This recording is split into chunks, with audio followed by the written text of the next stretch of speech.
This is Nora's insurance video in case I lose all of the progress. Just a second. Let me go ahead and throw that up there for you.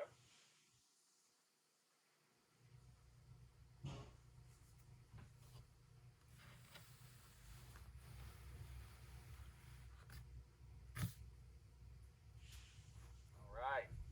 You should see on there for me our little joinpd.com. Our code there is YBIFRK. So please go ahead and sign up for that for me real quick. And once we get enough people going on that, we will go ahead and get started right about 7. Want to make sure to take, want to make sure to appreciate your time, not to go too far. It's a wonderful Thursday night. I don't know what it was like for everybody else. It was a beautiful day here in Birmingham. Hope you all had a really nice, pretty day as well. Some of you maybe even popping in from the beach. Who knows?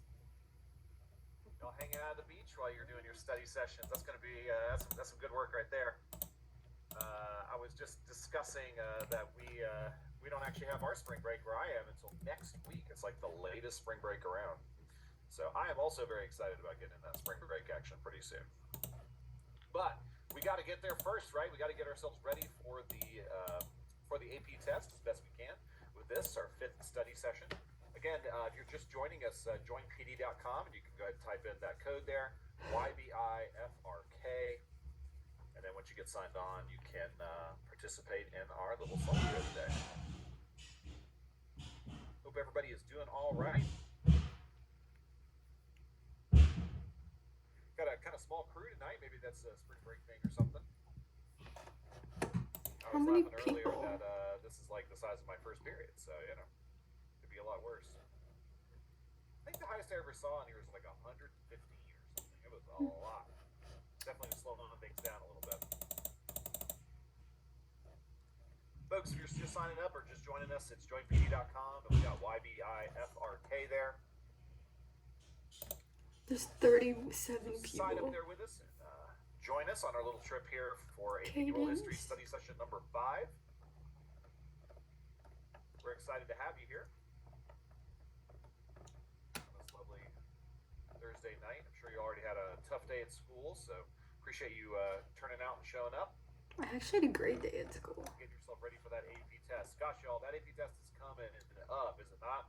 It is coming up faster and faster, sooner and sooner every day, it seems like. Well, he's the first period of 37 people. It's insane. Closer than it actually is in some ways. So, good thing that y'all are all here to help out, get a little bit of extra work. I think that's a great thing. He likes watching We're going to get y'all working. We're going to get y'all ready for this test. Get you some confidence. That's one of the number one things I think all of my students say helps them out the most. Again, if you're just joining us, that is joinpd.com, YBIFRK. We'll get started in just a minute.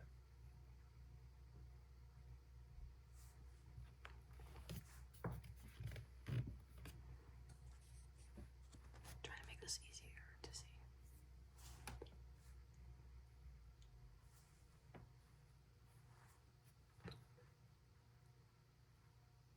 Folks, if you're just joining us, go ahead and sign in. Joinpd.com, YBIFRK. We're excited to be here with you tonight.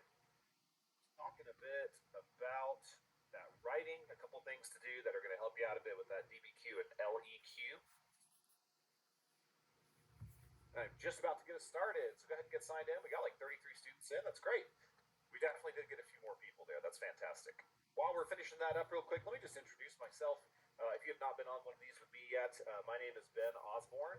I am a AP World History teacher at Vestavia Hills High School, and I've been teaching AP so long I can't remember exactly how long it is. I think 10 or 11 years, 12 years maybe, something like that. I kind of started the class where we are at our school because I thought it was a really great class. I thought it was very useful. I thought it was something that our students could really benefit from, and it's been a great journey so far. Definitely done some of the grading and stuff like that on the national level, and I'm just really lucky to be a part of that program and also this actual thing right here, like that we're working on. Okay, joinpd.com, YBIFRK.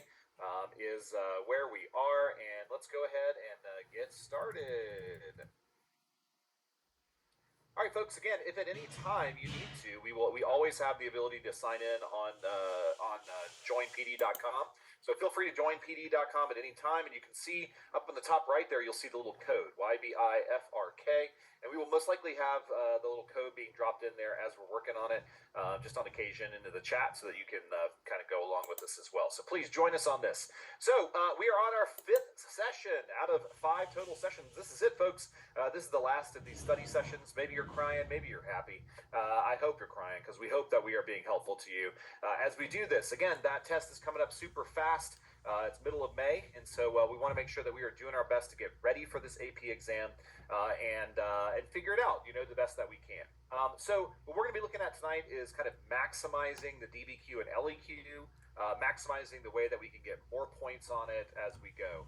I don't always love to say it this way, but I feel like in some ways this AP test is kind of a game in a sense, like you have a little rubric, you got rules, you have all this kind of stuff. And so the thing is that while it obviously benefits you to know the historical thinking skills and to understand all the work that we're doing, there's nothing wrong with knowing the rules of the game and doing your best with the rules of that game, right? So make sure you understand it and work with us. And part of that then is going to help you to maximize the kind of points and stuff like that we're seeing, okay? So first little slide here for me. We got a couple of responses here for me. Tell me, which 3 points on this rubric here for you are the easiest to earn, basically, not learn, because that's everybody's different. Which are the easiest ones to earn? Okay, so move the points. You got a red, an orange, and a yellow down there at the bottom. Move those pins to the 3 rubric points that you think are most often awarded because they're based only on the documents, right? So go ahead and move those over for me. You can put it on the side there on the left. You can put it on the actual thing, whatever you think you need to do. Don't forget for like that C evidence point, there's actually 3 different ones, right? So make sure we're putting it on the correct one of those points there for me. Remember last study session, we worked on the most gettable points on the DBQ rubric, right? So what we're looking at here then too is kind of thinking about that a little bit, trying to kind of remind ourselves of what are some of these super easy points that we can try to get.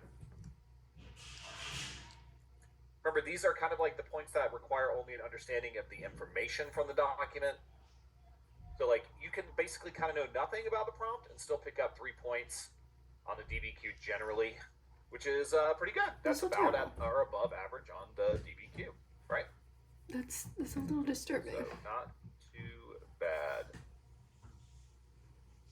All right, let's take a look. Okay, so when we look at these points here, then some of the big ones that we can get here are definitely going to be the first 2 evidence points, right? So on C, evidence from the documents, we got 1 point for uses the content of 3 documents, and we get 2 points for supports an argument with at least 4 documents, right? So those are some points that are fairly easy and fairly kind of often to get. So those are going to be 2 really good ones there for us, right?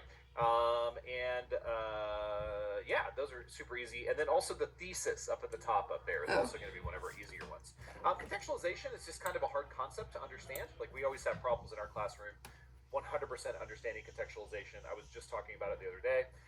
And then some of the other points, evidence beyond the document and analysis and reasoning. We'll talk more today about like kind of why those are kind of harder points to get and what we can do to try to get those. But they're definitely some of the harder ones. But remember, if you can just get thesis claim, if you can use some of that evidence and you can support an argument with 4 pieces of that evidence, you are going to be on your way to 3 town, which is kind of where you want to be. Obviously, 4 points, 5 points, way better if you can get those. But we are still in the right zone for that to be able to make that work. Okay? All right. How about this? Move the pins to the 3 opportunities on the rubric to score points with outside evidence. Okay, where can you find things on the rubric where you might be able to have things that are outside, right? Wait, what? So it's not necessarily like just straight up outside evidence, though obviously, as I can tell from your pins there, you're going to the right area. It's not just like what kind of brand new things. There's a couple of places where you could try to get this, right? A couple of places where you can think about your big old brains and all the information and stuff like that that you have are going to help you out to be able to figure it out. Okay, so think about that for a second.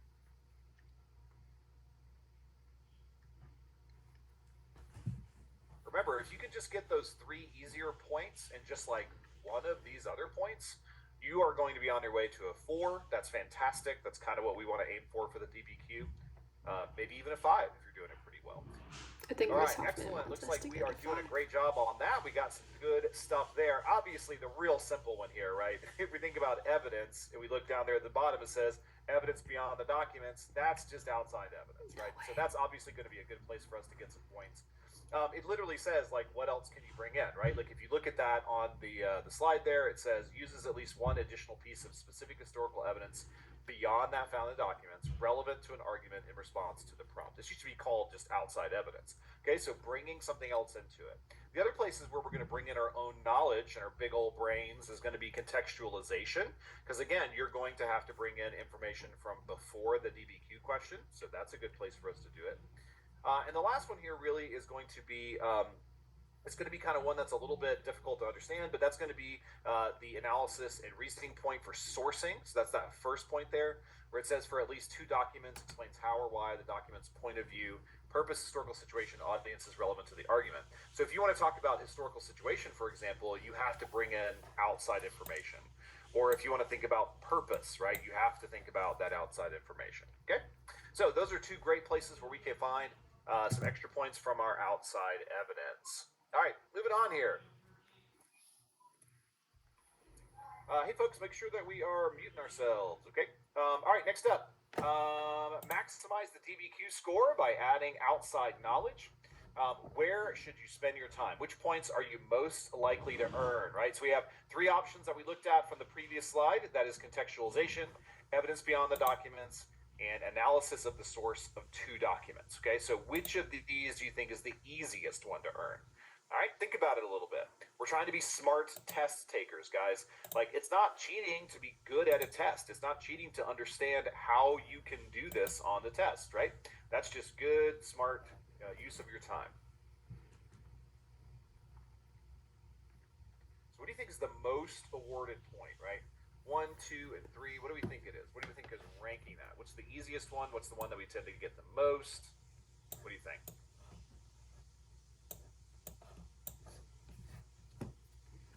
All right.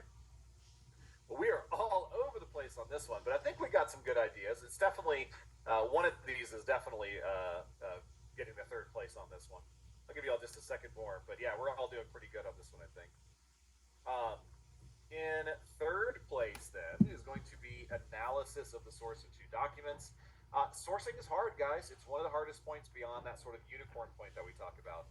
You got to pick two different documents that work well for you. You got to be able to understand that document. You have to be able to provide some other information, and you have to do it twice. So that's like at least 2 sentences basically for that. So that can be very difficult.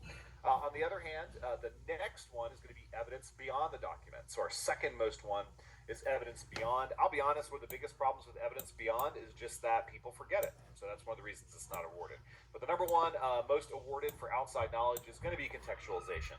This makes some sense. It's at the beginning, so like people remember it more often. It also makes some sense just in general. You want to introduce kind of what happened before in order to make sense of what's going on right now, right? So there's good reasons for us to be able to do that and for us to be able to understand kind of how that works basically. Okay, but y'all did good. Excellent job. All right, well, let's take a look now at contextualization then, okay? So we have two parts to this question here. Contextualization or prompt is analyze the economic effects of the global flow of silver from the mid-16th to the early 18th centuries.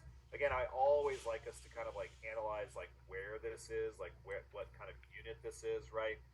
So probably one of our best examples of this is going to be like kind of period 2, period 3. We're talking kind of about like Columbian Exchange, but also maybe a little bit into Unit 6 as well. So kind of that general area there.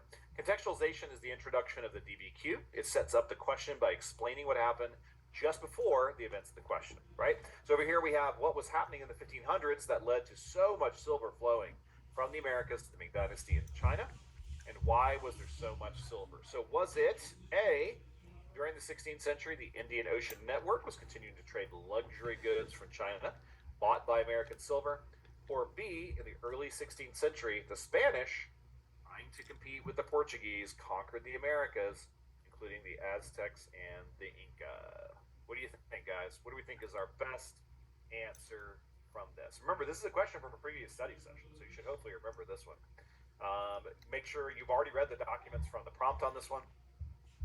And you've also already kind of made an argument about global flow of silver and how it kind of like wrecked the economy of Spain and stuff like that, right? So think about it.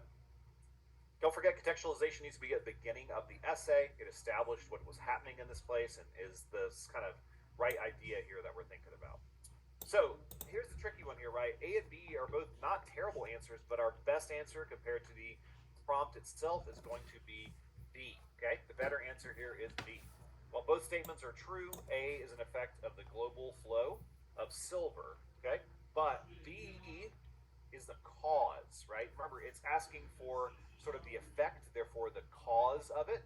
So that's really what we're kind of looking for here. Remember that B is dealing with the people who put the silver into the global flow or the trade. And also that, B has a lot of really specific facts to it as well. It talks about the Portuguese, the Americas, Aztecs, Incas, things like that as well. Okay, so that's why that's our best answer. Remember, this test, a lot of times, it's not necessarily, only the correct answer. Sometimes there's answers that maybe could work in both cases, but we're looking for our best answer. That's going to be our key to that whole thing. Okay? All right, let's roll on then.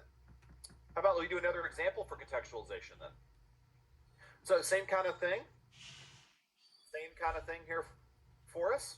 Here is our prompt: analyze the African reactions in responses to the European scramble for Africa. This was one we did not too long ago. I think this is 4, right? So I think I did this one with y'all just a little bit ago, a month or so ago.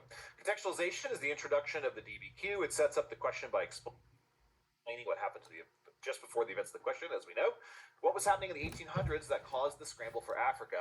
We got 3 options here. We're kind of making it harder for you. Move the pin to the best answer to this question.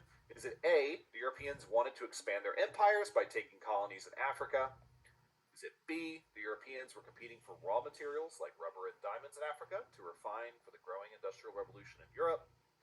Or is it C, the Europeans considered themselves to be superior to the Africans as part of social Darwinism and used that to excuse their actions in Africa? What is going to be our best example here? Okay, remember this is from a previous one that we talked about. What is their reaction? A lot like this last one, okay? This is kind of a causation question, right? So think about that a bit, right? What are the words that we're seeing in there, and like some of the words that we're seeing in the answers and stuff as well. Give y'all a second more. I do think it's B because that's a causation. Looks like the majority of you are putting the correct answer, which is going to be B. So a couple things about this answer B here for us. The Europeans were competing for raw materials like rubber and diamonds in Africa to refine for the growing industrial revolution in Europe.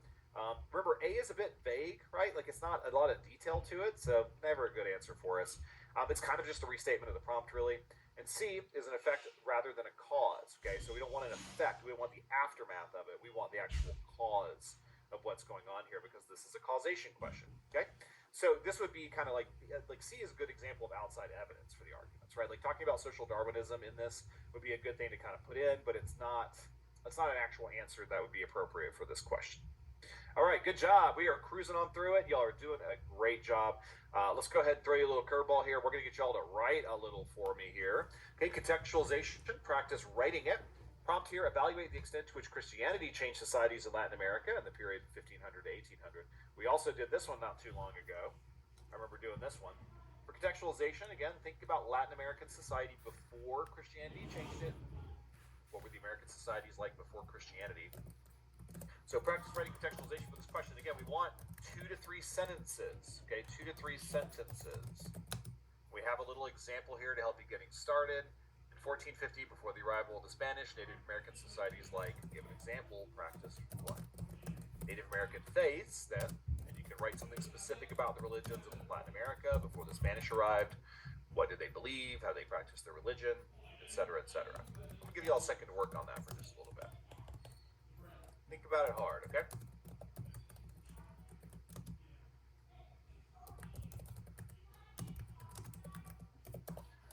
Make sure you know this is a CCOT question, right?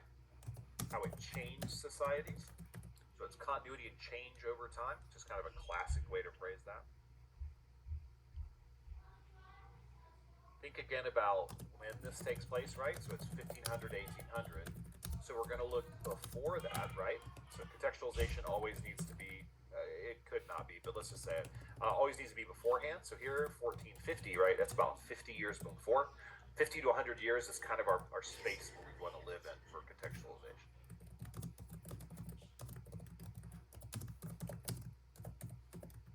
always a good idea. Like when you think of contextualization, think about like how did we get here, right? Like how did we get to this question? So our question over here is about Christianity and societies, you know, in that period. But how do we even get there? How do we get to the Christianity? Like what was going on beforehand? That's really what you want to think about a lot.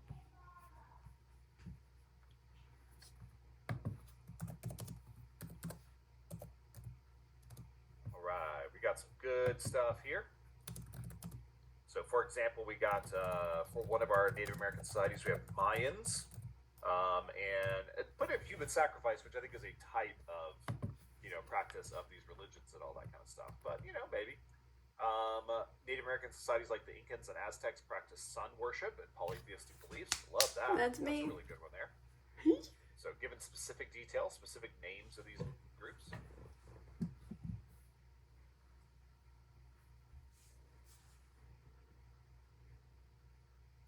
Yeah, y'all are doing really well.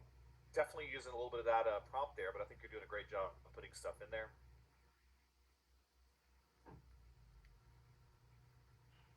Lots of people talking about human sacrifice. It's always the thing we remember about the Latin American religions, right? It's just so easy to remember. Oh, I like this one, polytheism. That's good. That's also me. We got a little bit about Incan sun king worship. I love that too. That's also me. Ooh, we got a nice complex one here about syncretism. Like it. That's kind of more about afterwards, though, like when the Christians come in. So I don't know, but anytime I see the word syncretism, makes me happy. Okay. Anytime. All right, give y'all just a second more to finish these up. Y'all are doing really well. Like y'all are nailing these really well. You got the Native American tribes. You got information about their faiths. Fantastic job there. Yeah. Cool. All right. Let's go ahead and bump on to a little, just finishing up this a little bit here for us on contextualization. All right, one more little note here for us, okay? Contextualization is also on the long essay question and is exactly the same skill, okay? So we have a little thing there, 1 to 10. I want you to move the thumbs up to show how confident you are that you will earn the contextualization point on both of these. You really can't underestimate how important this is, right? I love this little symbol up at the top right here. Double points. It's like a video game, right? So we want to get double points if we're able to learn these skills. So if you are able to learn contextualization and you know how to do it, you could do it on the LEQ, you could do it on the DBQ. Heck, you could make, like, if you have a whole nother test you take in the future, you could probably still do it, right? Learning that skill from the very beginning is the thing that you want to do in order to understand it best. I love these kind of like double skills like this. I always try to teach them to my students. Contextualization, thesis, these are very similar, as we'll see in a minute. So make sure that you're doing that, okay? So make sure that you know how to do these kind of things. Looks like most of us are in the good zone. I love to see 7 and 8s. I don't know who did that 10, but man, y'all are going to be awesome. I love it. Fantastic. Definitely want to try to push those folks down there in the 1s, 2s, and 3s up a little bit. I definitely, if this is something that you're struggling with, right, this is something to talk to your teacher about and see what you can do. Also, if you have like a review book or something, it'll also work for that. There's also, of course, a bunch of good videos on YouTube and stuff that may be able to help. Heimler, you well, okay? Heimler, all the way. Try to get there, okay? This is a very good thing for us to get some points for. All right. More writing, please. Next up, we are moving off contextualization to talk about one of my favorites, which is evidence beyond the documents. Evidence beyond. Okay. Students rarely attempt this point. Why? It's fun. Like, this is one of those big things that always drives me nuts. Like, and we were doing this in my class last week, and I was trying to make some joke about, you know, you miss 100% of the shots you don't take or whatever, and I messed it up really, really bad, and all the kids were making fun of me because I couldn't get the quote right. But it's true, right? Like, if you don't try for evidence beyond the document, you're never going to get it, right? So you have to. The first most important thing that you need to do is to remember to do it, okay? Now, as it says here, you probably don't remember it because you are consumed by the documents. You forget all the history that you learned and stuff like that, right? So that can always be a huge issue. You got a million things on your mind, guys. This test is like 3 hours long. You got all this stuff going on. You got stuff quite outside literally the test have too, thousands right? of But years. This is such a good point. It can be such an easy point to get if you try and get it as best you can, okay? Good exam tip here. Jot down any specific facts you remember that relate to the question or any of the documents and work those facts into your contextualization in body paragraphs, right? You know, good little brainstorm session is a great way to get this done. Right when you see the prompt, start writing stuff down. Be like, oh, this is about Aztecs and Incas. Okay, cool. What else do I know about them? Oh, Sun King or Cortez or just whatever kind of information that you can think of. That's a great thing to do. And then from there, you're going to be able to nail these documents, this evidence beyond the documents. Okay. So look, again, it's not that this point is hard. It's that people forget it. So let's go ahead and make sure that we are remembering it every single time. All right. Let's check it out then. All right. So you got a little time for me here. All right. Prompt. We're doing some evidence beyond the documents. Prompt. Analyze the economic effects of the global flow of silver from the mid 16th to the early 18th centuries. Okay. Our source here is Tomás de Mercado, a Spanish scholar. We did this one last time around, I think, or a couple times around. Again, this is the one about high prices and the ballast that they're shipping back and forth. So the argument we're making here is that an economic effect of the global flow of silver was the downturn in the economy of many states. So what's another piece of specific evidence beyond the document that would make this stronger? Okay, think about it for a minute. We got an A, a B, and a C. Which of these is going to be our best answer? Is it many European states also suffered from the global flow of silver? Is it B, the Ottoman and Mughal empires could not produce their own silver, but also suffered from inflation from the global flow of silver? Or is it C, the Spanish suffered from high prices due to the global flow of silver? Okay, we kind of did address this question last study session, so we're kind of looking into it a little deeper here. Remember, think about specifics, right? What is specific about these questions? What is the proper historical thinking skill? Like, what can we think about for that? Okay. All right, looks like we got a bunch of good answers there. Our correct answer is going to be B, which a lot of you have. So that's good. That was our number one answer for that. It's specific. It supports the new topic. The topic sentence and argument because, like the Spanish, the Ottomans, and Mughals suffered from the global flow of silver. And A is really vague, and C is just kind of a recitation of the document, right? Like the document says that the Spanish had high prices, right? And letter A, says many European states also suffer from the global flow of silver. Well, okay, cool. That's just real vague, right? Love B, right? Ottoman and Mughal empires who could not produce their own silver also suffer from inflation, the global flow of silver. Love those specific empires, okay? So always try to be as specific as you possibly can in anything you do on these tests, but particularly these kind of questions and stuff as well, okay? All right, let's go to another little section here on evidence beyond the documents. We have another one of these A, B, and C kind of questions for us, another little practice. This is from our session, I think it was last session 4 maybe, where we talked about this Battle of Adawa. Evidence beyond the documents. Prompt is analyze the African reactions in response to the European scramble for Africa. We have this brilliant painting here by the Ethiopians. The argument, Africans often responded to the European scramble for Africa by fighting back against Europeans. So what is another piece of specific evidence beyond the document that would make this stronger? Is it A, many Africans fought against the Europeans because they were protecting their homelands from invasion? Is it B, another interesting thing about Italy and Ethiopia was that Mussolini took Ethiopia in the 1930s, right before World War II? And C is after the Berlin Conference, Europeans claimed lands in Africa like the Italians in Ethiopia. What do we think? Remember what we're looking for these things, okay? It needs to be specific. It shouldn't be too vague, okay? So think about that a bit when you're thinking about these. All right.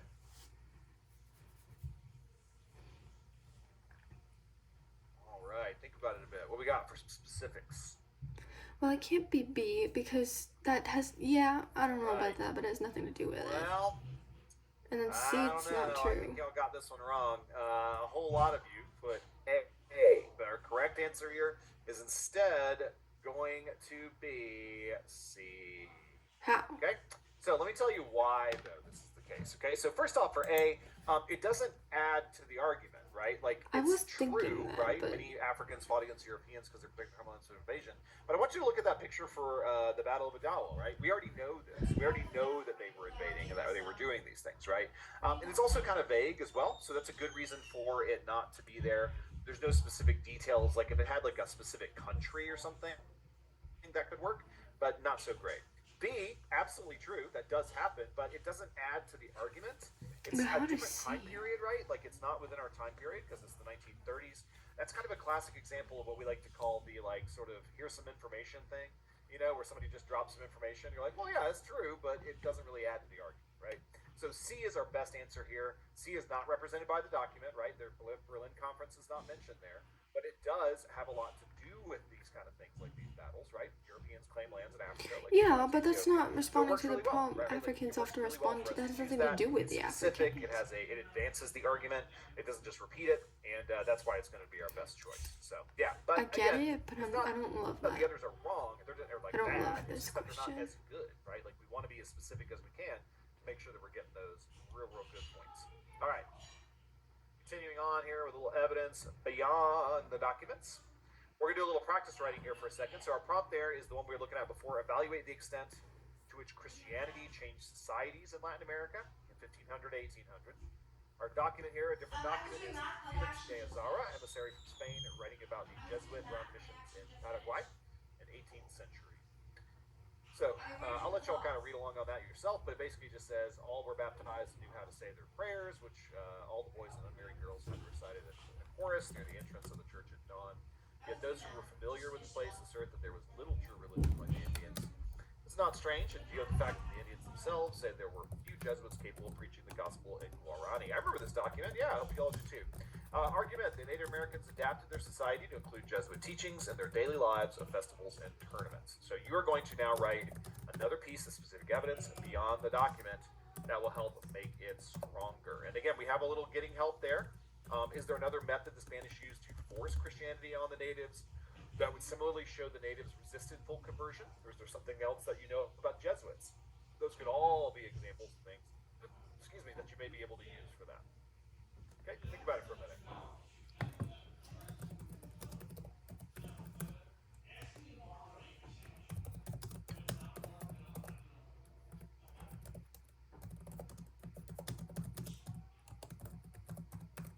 All right, we're putting some stuff in there. Let's be specific though. What's a term? What's a thought? What's something we got, right?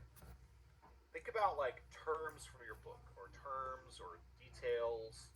I don't know that people are going to work here necessarily, but if you think of a person, if you can think of a Jesuit, sure, maybe. That would be great. I don't think we really teach that a whole lot, but.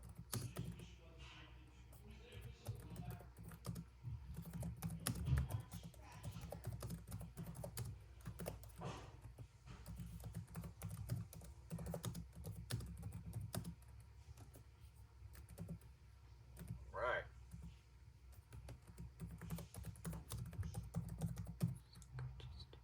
Cool. We got some good stuff here.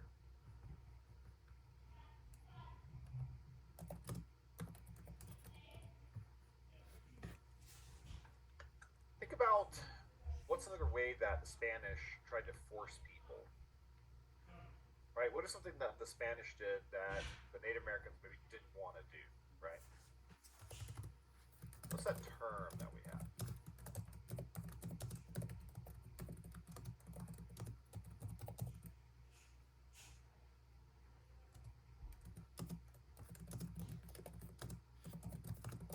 All right. Well, we got a couple different options here. I see a couple of these in here.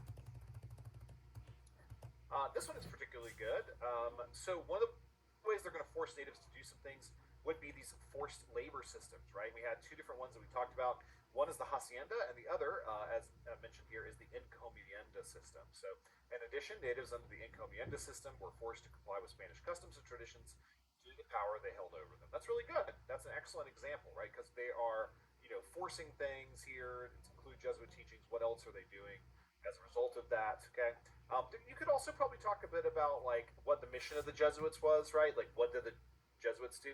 I like that there's somebody in here who put something about the Jesuits were called the Black Robes. I love that. That's some good detailed information there. But also remember the point of the Jesuits was to try to strengthen the Catholic Church, right? So make sure you're putting some of that kind of stuff in there. That will also help out a bit as well. It's not just enough to kind of put in like a detail like black robes. You want to also make sure to talk in more like detail, like be more specific about it. Like what is it that's actually happening there? Okay, good stuff. Good stuff. Again, any of those things would work pretty well. All right. Let's shift away and let's talk about our third way that we do outside evidence. One of the tougher ones, that is analysis of the source. Okay, this is one of the toughest points to earn on the DBQ. Let's think about why. We're really not going to spend a ton of time on this because, again, it's a hard point to get. Okay, one, you must address the purpose, audience, historical situation, or point of view of the author as it is relevant to the argument. Students must successfully source two different documents. and the DBQ is only about 45 minutes, right? So if you don't have a lot of time, like if you're writing these essays and you're having some trouble completing them, you don't want to spend your time here because you're going to end up wasting a lot of time trying to get it when you may not be able to get these arguments, right? I want you to think again, it's like a game, right? We have 45 minutes. How can I maximize my points, right? Let's say that you've gotten the other things done. You remembered the evidence beyond the document, and you also did a great job with contextualization, right? Like, what's the next level, right? If you have 10 minutes left, absolutely. All the analysis of the source you can, right? Like, or if you are practicing DBQs and you're continually successful in that, right? Great, that's fantastic, okay? But you might not always have that time. Okay, so think about it. Be strategic in the way that you're working on that. At the bottom there, exam tip, if you earn 5 points in the DBQ, you're already in the top students to earn a 5 on the exam. So, thesis, context, outside evidence, a couple of points for evidence, that you're explaining and stuff like that, that's your 5 right there. So do you have to have this? No, you don't have to have this to get that 5. Try it if you can, okay? Try to get those points if you're able to, but don't stress too much about those points. Okay. Hopefully we're doing good so far. Again, you can always type in some questions or whatever in the chat if you need to. We can have our co-presenter tonight help out with that or something if you need to. But let's kind of keep on moving on. Let's talk a little bit about the LEQ, the long essay question, okay? So long essay question can be one of the tougher ones to do, but mostly it's just because you're kind of tired, right? Like it's the end of the exam, you're exhausted, you go down doing a whole lot of work, your brain's pretty fried. We get it, right? That happens. But can get a lot of points here specifically because you are going to kind of double dip with that thesis and context, right? And the other stuff is not that difficult necessarily. So you're going to answer in 40 minutes. You're going to write 3 paragraphs. Again, you want to have an introduction and then 2 body paragraphs. You're going to choose an argument framework depending on what the thesis is, what the prompt is, comparison, causation, or CCOT, and you want to try to reiterate that, right, throughout the essay. Include numerous pieces of specific evidence. If you look over here under evidence, right, it's got 1 point for 2 pieces of evidence and 2 points for supporting your argument with 2 pieces of evidence. But you should never just do 2, right? Do as many as you can. If you can think of 5 pieces of evidence, put them all in there. You're probably going to be able to get more points if you do that. Okay, let's take a look at some similarities. Hey, this is some real AP world here, right? We got comparison as one of our historical thinking skills. Let's use it a little bit here as well, okay? How is the LEQ similar to the DBQ? Okay, a couple things here. Both are going to require a thesis, both require contextualization, and both require specific evidence related to the argument. So if you're able to kind of double up on those, right? If you're able to do a thesis, you know how to do a thesis, a contextualization, you know how to find some specific evidence. You already got 3, right? That's not too bad at all. You get 1 or 2 more, and you are going to be in a great situation. So remember that they are very similar to each other. When it comes down to it, when you're practicing and you're kind of working on this stuff, make sure you can do a thesis, make sure you can do contextualization, and the rest of that stuff's going to be able to fall into place, hopefully. All right. Next up. So, you got a little question there for you, right? You're going to think about this a little bit. While the DBQ provides documents for evidence, the LEQ, students must provide all the evidence. These are things that are different. While the DBQ gives an analysis point for sourcing, the LEQ has a much easier analysis point of using the historical reasoning skill to frame the argument. You are going to choose the best answer that describes what this LEQ requirement of using a historical reasoning skill actually means for your essay. Does it mean tell a great story about history using lots of fabulous evidence? Does it mean B, choose one of the skills and use that chosen skill to work over and over again? Or C, write about all 3 historical thinking skills in every single essay? What's our best way to do that? What is our best way to do that?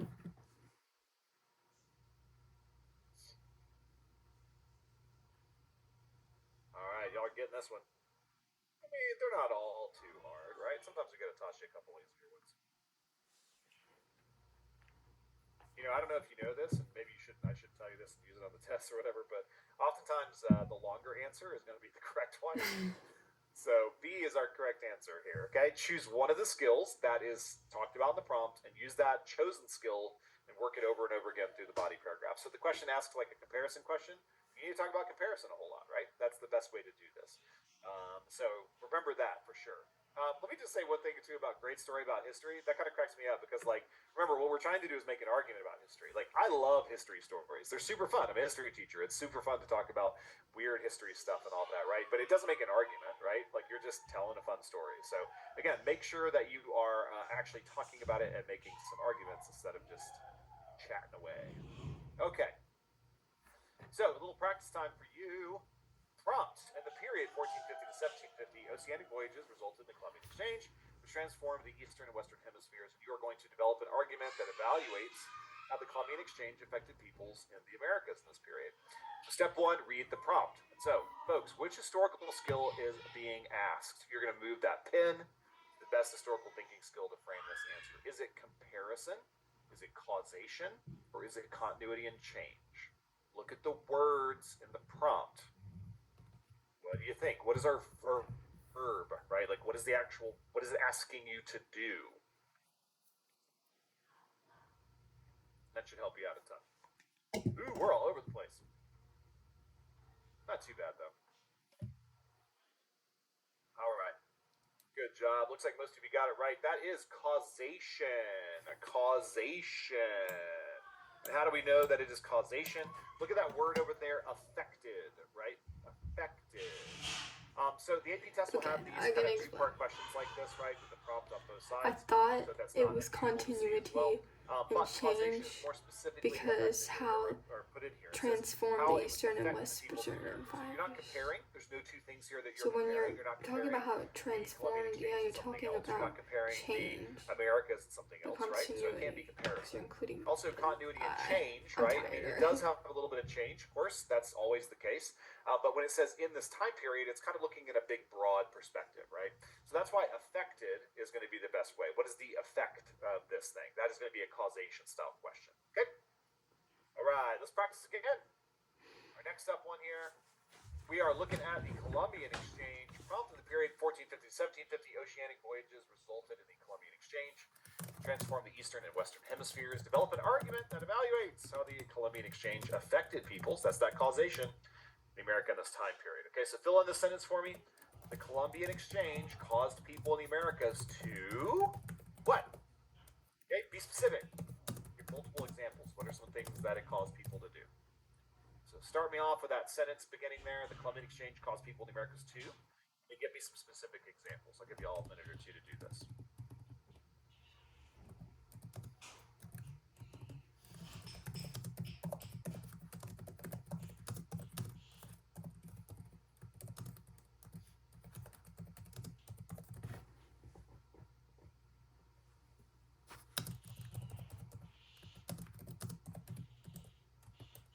Don't forget, one of the nicest things about this is that there's tons of good information. Like, they're not looking for like one thing, right? Like, they're looking for a lot of stuff, like various things. They want you to prove just how smart you are. And you are. You're smart. So think about all the different things that you could think of for this.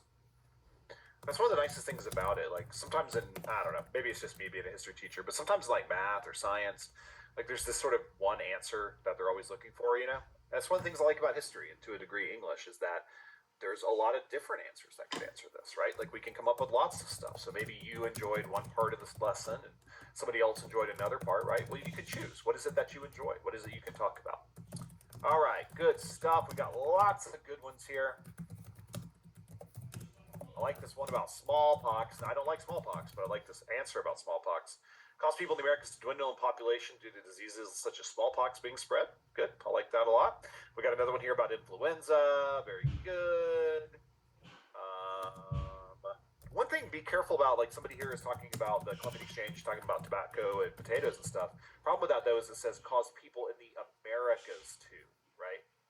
So it's like you don't want it to be the Europe. You're not focusing on Europe. You're focusing on America instead. Good. Receive wider variety of crops and animals. I like that. Ooh, chicken pox. Yeah, good. A lot of disease answers here, which I think is a good one, so that's all right. All right, let's give you a second more to finish these up.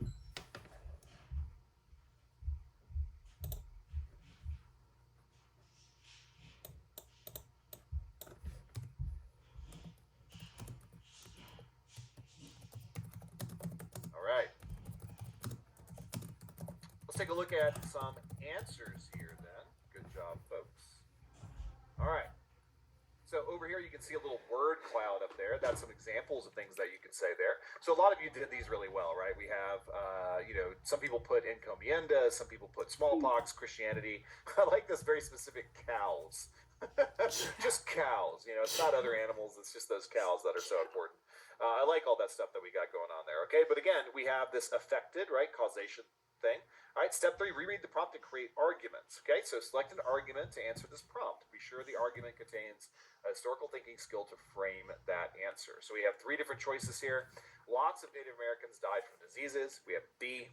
During the time 1450 to 1750, the Columbian Exchange caused populations in the Americas to decline dramatically due to European diseases. C. During the time 1450 to 1750, the Columbian Exchange had lots of effects on the people of the Americas. I know you're going to hear this word from me a lot. Specific. That's going to tell us what our best answer is. Specific. All right, looks like nobody was really thrown for a loop on this one too much. Looks like B is our best answer, right? During the time, the Columbian Exchange caused populations of the Americas to decline dramatically due to European diseases. So much good information here, right? And it's specific. It gives a time period. Columbian Exchange, it mentions specifically. It talks about decline dramatically with European diseases, right? So the problem with A is that it does not use the historical thinking skill of causation. It's just sort of an answer, right? Died from diseases. I mean, sure, but it's not really talking about that historical thinking skill. C is just kind of vague, right? Like it starts okay, but then like Columbian Exchange had lots of effects. Like what? Like what kind of effects, right? So you always want to make sure you're telling me what those specific effects are and like what are the actual answers to that as well. Okay, let's do a little more practice on our LEQs. So we have got that little word cloud over there on the left to help you out a little bit, right? We got the affected peoples in the Americas up there. So you're going to place the numbers next to the sentences in the order they should appear in the body paragraph, okay? So you got your 5 different little paragraphs there. So which are the 5? Which ones need to be where? What are we going to do with those different 5 sentences, okay? You can read them. I'm not going to read them out for you real quick. I'll give you a second to kind of think about that, and we'll go through and see what we think they should do. Remember, we're doing a body paragraph here, right? It's not an introduction. So what do we need to do always to have a good body paragraph? I'll leave it to y'all to think about it for a second.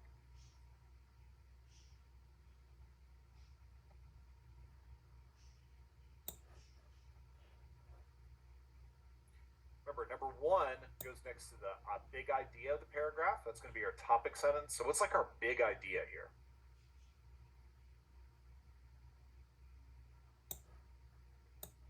What is our big idea? Yeah, we're doing good. Oh yeah, y'all are doing great on this one. Yay. I hope I got it right. I got it, and definitely in the right answers.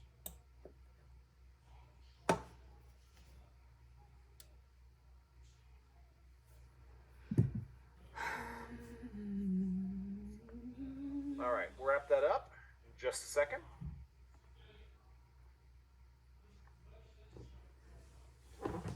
All right, good job. Let's take a look at the completed one there. I think most of y'all got this right. Maybe you missed 1 or 2 here or there, but let's check it out, okay? So here is the specific example here for us, right? We got during the time 1450 to 1750, the Columbian Exchange caused populations in the Americas to decline dramatically due to European diseases. When the Europeans arrived in the Americas in 1492, they met natives who had never experienced Afro-Eurasian diseases. Yes, I got The Europeans brought with them many diseases, including smallpox, influenza, and measles. Having no immunity to these diseases, the natives died, their population decreasing by 90% because of European diseases.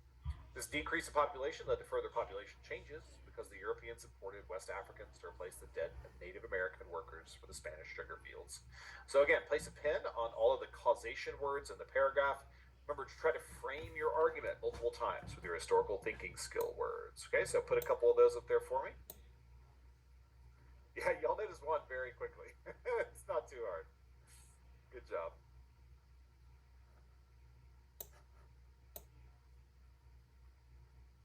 We got lots of good specific evidence, by the way, here, if you look at it. So let's talk about specific evidence while you're doing that. We got smallpox, flu, measles. Like, you may think that you just need to mention 1 disease. I swear to you, one year they did this, and they counted, like, each trade item as a point, as a separate piece of evidence. So it was like gold and spices and whatever. And you're like, oh my gosh, really? They're getting points for each of those? So anytime you know things like that, if you know a whole bunch of diseases, toss those diseases in, okay? We also got, no immunity, import West Africans, sugar, any of these kind of things is really great. Again, try to go for like 2 or 3 pieces of evidence per paragraph. Here are a list of causation words. Caused would be one, obviously. Led, okay?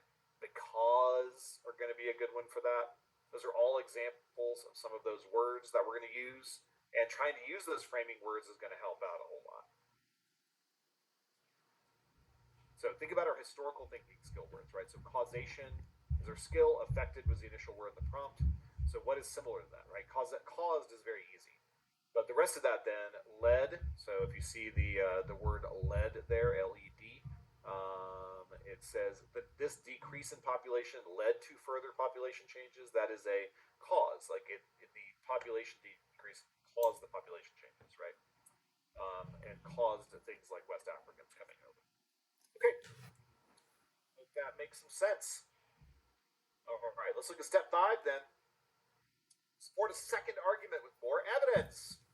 All right, use that same historical thinking skill, and I want you to move the pen to second effect of the Columbian Exchange on the people of the Americas. Remember, it's not about them Europeans, but the people of the Americas. So A, as a result of the Columbian Exchange, global population increased because of the diversity of foods.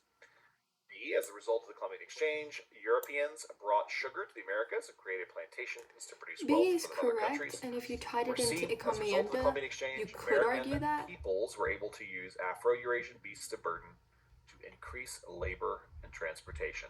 But it has to be C, What do you because think is that's our the only one that correct talks about answer it. there? I think it's C. These are all factually correct statements, B if right? you tied it in It's not encomienda. about whether they're true or not. It's about what is our best choice.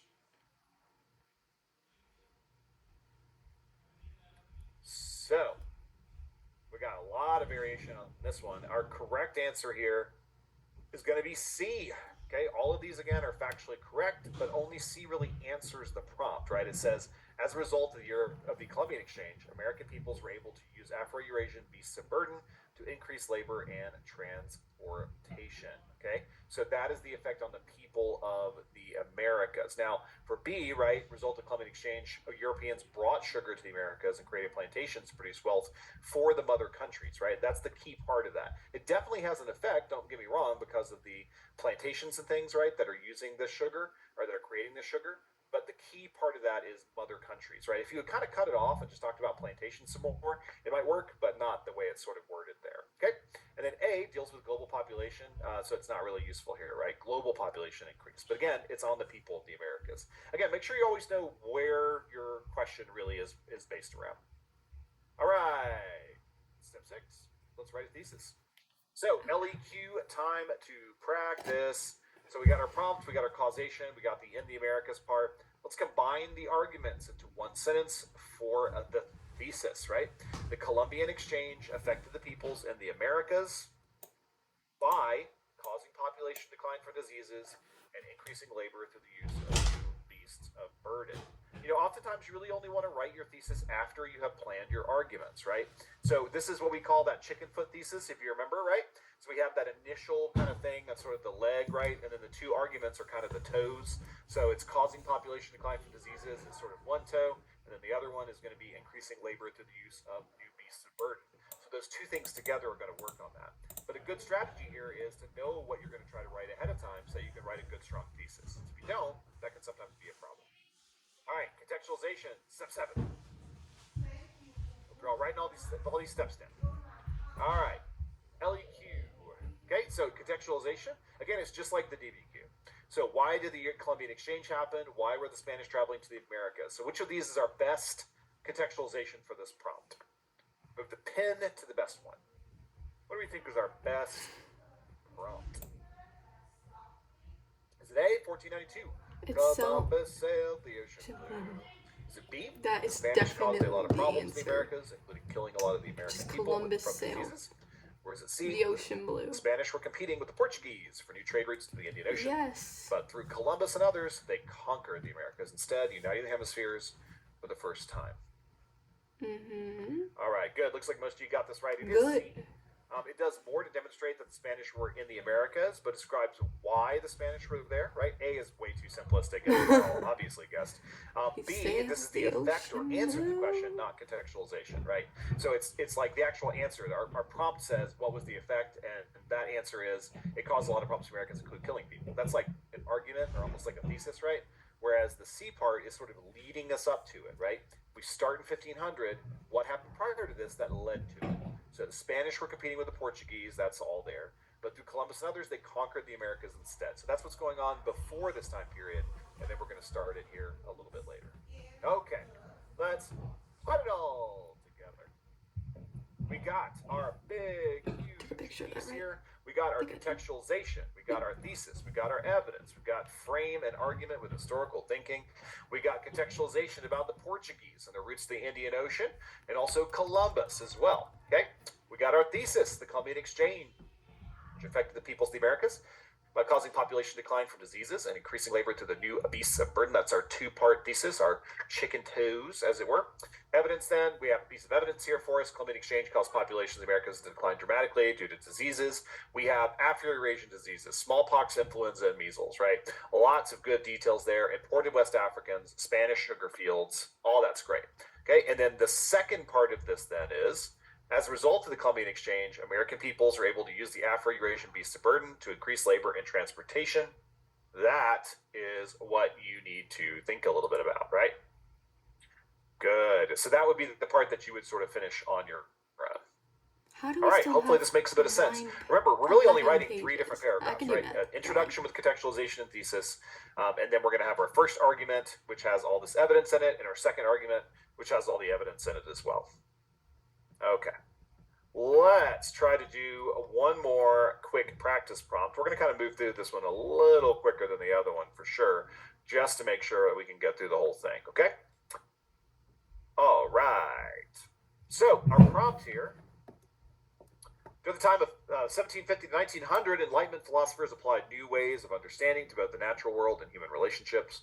We are going to develop an argument that examines the extent to which the Enlightenment transforms societies over time. Continuity So and again, change. step 1, read the prompt. So what do we got here? Do we have comparison? Do we have causation? Or do we have continuity and change? Why is he saying it like that? I mean, All right. I think it is. Yeah, it looks like most of you got it right, right? It is continuity and change. Again, look at that word over there, transformed, right? I love the word transformed. Transform means to change. Think of the Transformers, Optimus Prime, and all the other amazing Transformers, right? Bumblebee. They're turning from cars into something else, right? So that's change. They're changing over time, and that's why that's going to be that historical thinking skill. Okay, step 2. We're going to reread that prompt, kiddos. We got transform, which is our continuity and change. The question is asking for changes in society. So what does that mean? Move the pins to 2 of the following phrases that deal with society. Okay, which of these are our society things? You can think about it if your teacher's done the spice or spice tea, Yes. or Persia or whatever. We have Persia. political, economic, social, political, economic, or it's interaction with the environment, cultural, economic, all those kind of things, right? You know what I'm talking about. I don't like the Those are the kind of environment things you're one. There's thinking like about here no when you think evidence about it. out What does there. society mean? Okay? The Ottoman Social, farm. society.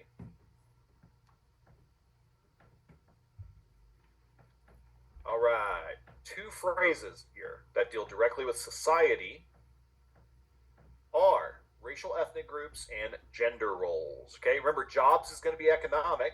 Okay, political rights and kinds of governments are really more political, right? So political rights, right, that kind of stuff. So that's why those don't necessarily fit in. But ethnic and racial groups or gender roles, those are going to be great examples of things that we can use for that. All right, bumping along. All right, so reread the prompt and brainstorm some evidence. This question is asking about how the Enlightenment developed beyond the Atlantic revolutions to change societies. What were Enlightenment-based changes for women or racial groups like Africans?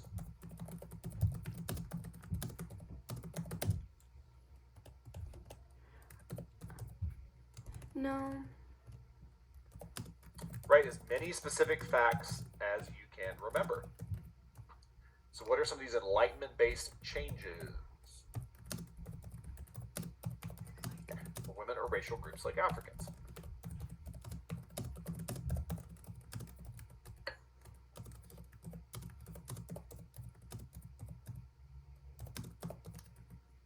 Wait, no, that was the Industrial Revolution. No.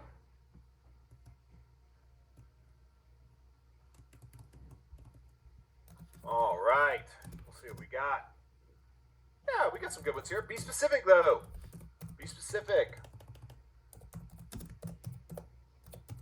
Tell me, who is a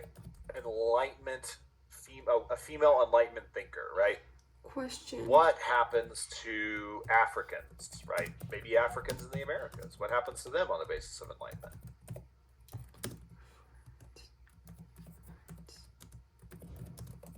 Yeah, there you go. Good job, Michaela. Enlightenment changes for women include leaders such as Mary Wollstonecraft. Excellent job. Okay, good. Feminism. It's great. Yeah, I definitely, like, these are not wrong, like the ones where you're putting, like, education, rights, things like that. That's definitely true. Okay, but we need to be a little more specific than that if we can, right? Like, maybe put a person's name in there. Or, like, for example, this one, women's suffrage, right? Like, that's a specific term, you know what I mean? Like, suffrage, right? Like, that's a specific term that we can use for that. Good. Lots of good answers here. All right. Don't forget about abolitionism. Oh, I like this one. I think it's Nayati, the El Olympe de Gouget. Very good. Haitian Revolution. Sure. Yeah, those are great. Awesome. Cool. All right. We all got some good evidence in there. Okay. Sounds great. Let's move on then. We are now talking about our step 3 here. Reread the prompt and create arguments. Lots of good answers over there. I know somebody else put in there Seneca Falls, by the way, so it's really good. Let's select an argument to answer this prompt. Be sure the argument contains the historical thinking skill. What is our best answer here? A, B, or C? A, the Enlightenment changed a lot about societies, including who could vote in the government. B, the Enlightenment changed society by extending the rights of women and Africans and women, C, the Enlightenment was the cause of numerous revolutions, especially in America, France, and Latin America.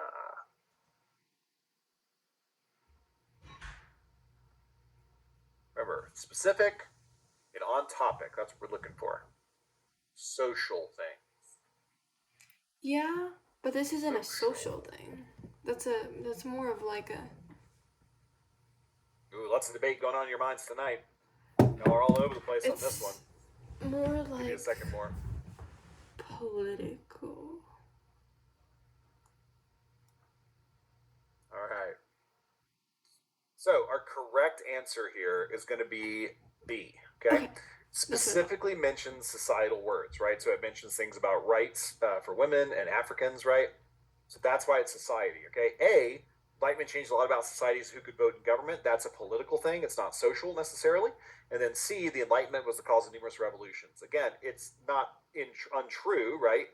But it's really focused on governments rather than any kind of thing about society, okay? Also, A is a little vague too, right? Like who's getting to vote in government, right? Okay, we are getting super close to the end here. Stick with me. We just got a few more of these to go. Then we will be off for the evening. We got step 4, supported argument of specific evidence. All right, again, we're going to move the numbers to reorganize the sentences into a paragraph supporting the claim. Go ahead and drop those in there for me. We'll just do this real quick because we'll be able to take a look at that sentence in the next slide.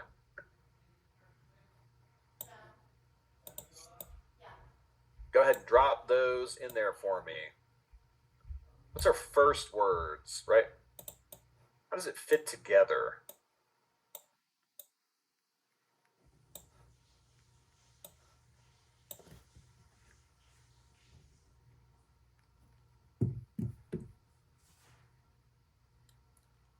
Yeah, this is a little harder. Y'all kind of all over the place. I agree. I'm actually looking like, we have sort of like correct answers and stuff here too. And I'm sort of looking at that, comparing it for me, and I'm like, well, I could see that one maybe in that way. But it's going to give you all about 5 more seconds on this. Go ahead and try and put them in there as best you can. It's a thinking exercise. All right. Well, let's take a look. Okay, we're going to flip it to the next slide. We'll see exactly the correct answer that it should be in. Here is your correct answer. All right. So over time, the Enlightenment transformed society by extending the right to vote to women. In patriarchal societies, women were confined to the home as the wife or mother. Though not a part of the Enlightenment originally, women began to advocate that the natural rights of Locke and other thinkers should apply to them as well. And you can read the rest of that stuff there as well. Okay, so that's our correct answer there. What we're looking for here again is continuity and change. Okay, I'm gonna tell you we got 5 different words that could apply here. We got 4 little things. We got 5 words. Okay, don't be led astray about this overtime thing, right? That first thing for overtime is not a great one, right? Because it's not like a specific thing that's telling you to do something, really, right? So, what are words that mean change or words that mean transform?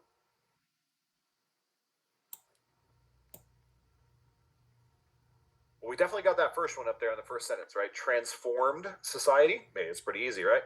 Not bad. The next one would be extending because it's sort of following on with transformed.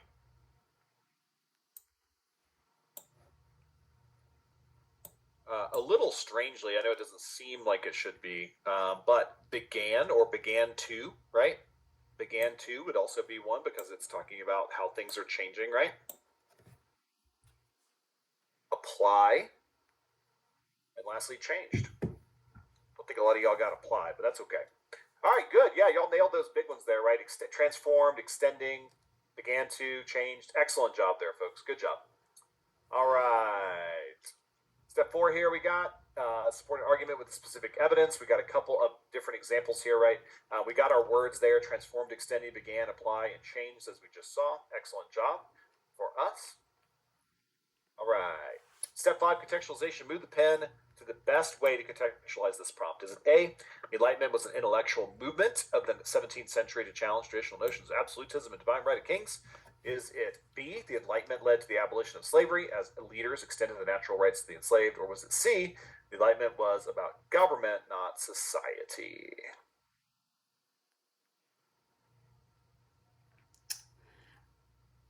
This is a little tricky. I don't think it's A. I think Probably it's guess B. which one is not the right one, and you definitely have that right. I do think it's B because it's That would asking be C, in regard. obviously. It was about government, not society. It's not really true. It's a little bit Because about both. I think it's But for A and B, then our correct answer, our best answer Yes, here is B. going to be A.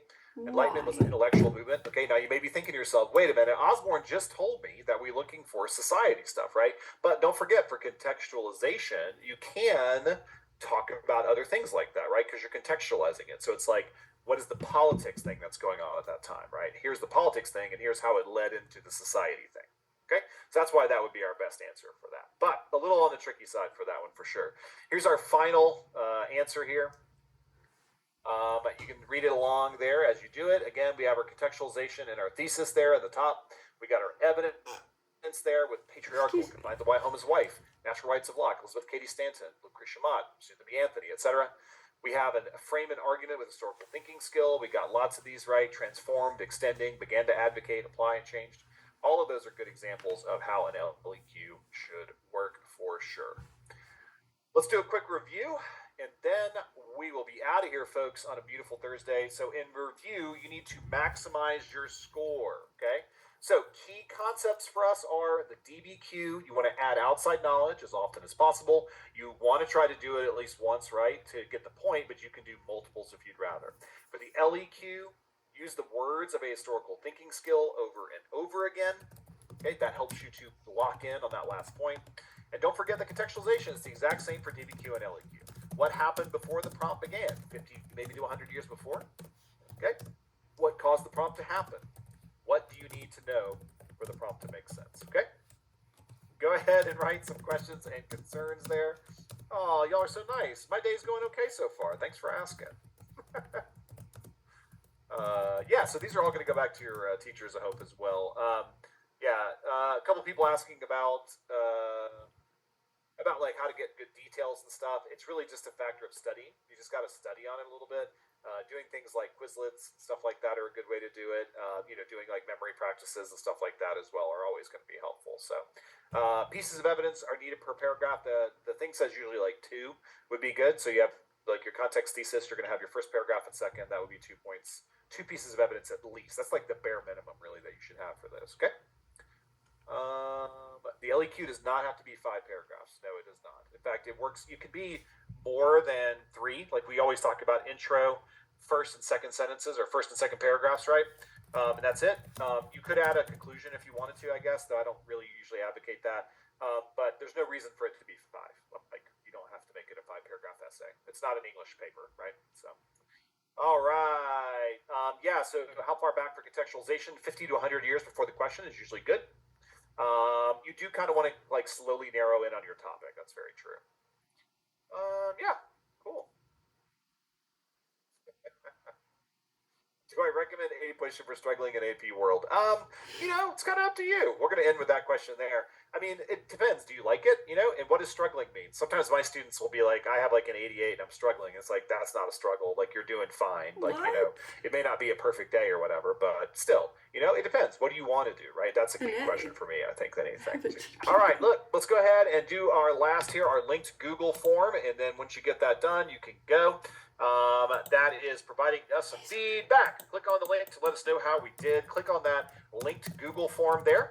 And once you bring that up, you can answer those questions for me. And once you have done that, you are welcome to go and have a wonderful rest of your evening. Go to bed a little early. We've got that Friday coming up. I don't know about y'all, but I'm excited for spring break since ours is so late. So I got one more day and I can finally relax a little bit. That'll be wonderful. But go ahead and do that linked Google form for me. And again, once you got that done, you can go ahead and drop out of this chat. I hope you had a good time here. I hope it was useful to you.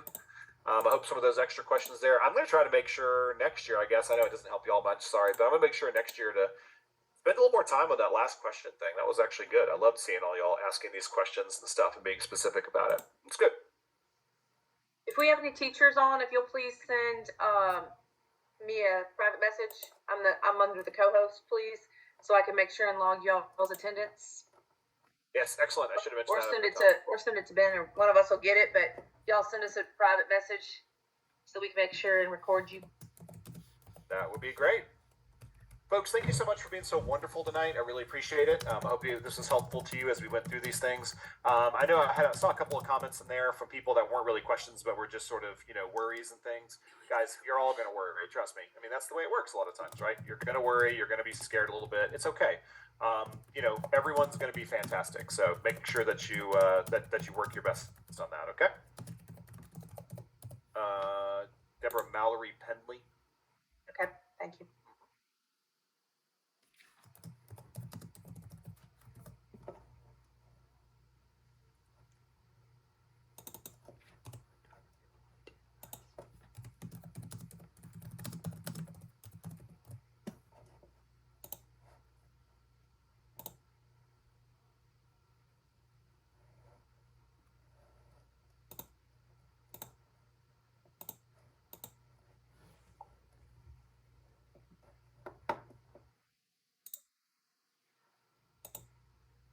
And I'm gone. And let's see if they will send me my feedback. I don't know. Okay, well, this has been Nora's insurance video. Sorry about the comments.